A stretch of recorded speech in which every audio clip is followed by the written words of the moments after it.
நற்செய்தி வாசகம். மார்க் எழுதின நற்செய்தி 6ஆம் அதிகாரம்.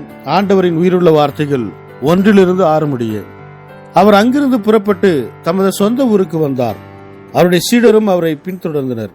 ஓய்வு நாள் வந்தபோது அவர் தொழுகை கூடத்தில் கற்பிக்க தொடங்கினார்.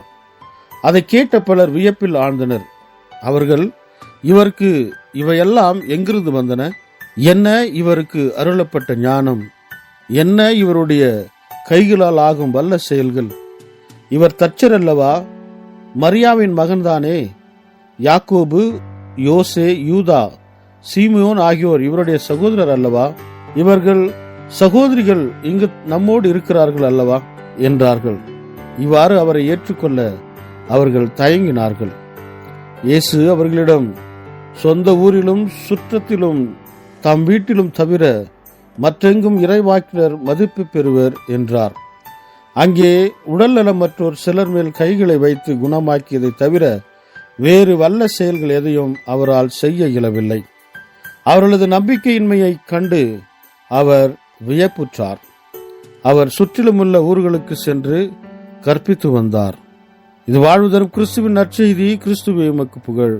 ಮಾರ್ಕ ಅಧ್ಯಾಯ 6 ವಚನ 1-6. ಯೇಸು ಅಲ್ಲಿಂದ ಹೊರಟು ತನ್ನ ಸ್ವಂತ ಊರಿಗೆ ಹೋದನು. ಆತನ ಶಿಷ್ಯರು ಆತನೊಂದಿಗೆ ಹೋದರು. ಸಬ್ಬತ್ ದಿನದಂದು ಯೇಸು ಸಭಾಮಂದಿರದಲ್ಲಿ ಉಪದೇಶಿಸಿದನು. ಆತನ ಉಪದೇಶವನ್ನು ಕೇಳಿ ಆಶ್ಚರ್ಯಗೊಂಡ ಅನೇಕ ಜನರು, ಈ ಉಪದೇಶವನ್ನು ಮತ್ತು ಈ ಜ್ಞಾನವನ್ನು ಇವನು ಎಲ್ಲಿಂದ ಪಡೆದನು? ಇವನಿಗೆ ಕೊಟ್ಟವರು ಯಾರು? ಇವನಿಗೆ ಅದ್ಭುತ ಕಾರ್ಯಗಳನ್ನು ಮಾಡುವ ಶಕ್ತಿಯು ಎಲ್ಲಿಂದ ಬಂತು? ಇವನು ಕೇವಲ ಬಡಗಿಯಲ್ಲವೋ? ಇವನ ತಾಯಿ ಮರಿಯಳು. ಇವನು ಯಾಕೋಬ, ಯೋಸೆ, ಯೂದ ಮತ್ತು ಸೀಮೋನರ ಅಣ್ಣ.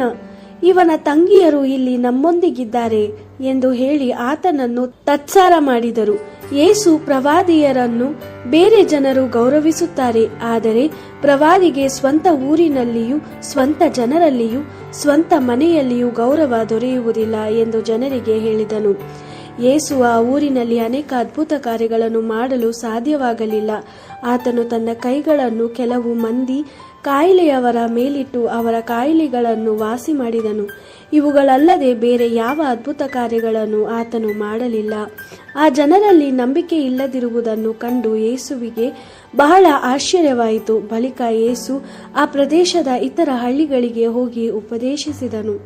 ದೇವರ ವಾಕ್ಯವಿದು. ದೇವರಿಗೆ ಕೃತಜ್ಞತೆ ಸಲ್ಲಲಿ. Gospel according to Mark chapter 6 verse 1-6. Jesus left that place and went back to his hometown followed by his disciples. On the Sabbath he began to teach in the synagogue. Many people were there, and when they heard him they were all amazed. Where did he get all this? They asked. What wisdom is this that has been given him?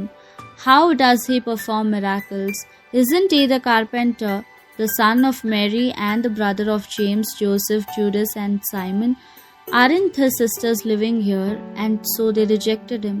Jesus said to them, prophets are respected everywhere except in their own hometown and by their relatives and their family. He was not able to perform any miracles there except that he placed his hands on a few sick people and healed them. He was greatly surprised because the people did not have faith. Then Jesus went to the villages around there teaching the people. The Gospel of the Lord. Praise to you, Lord Jesus Christ.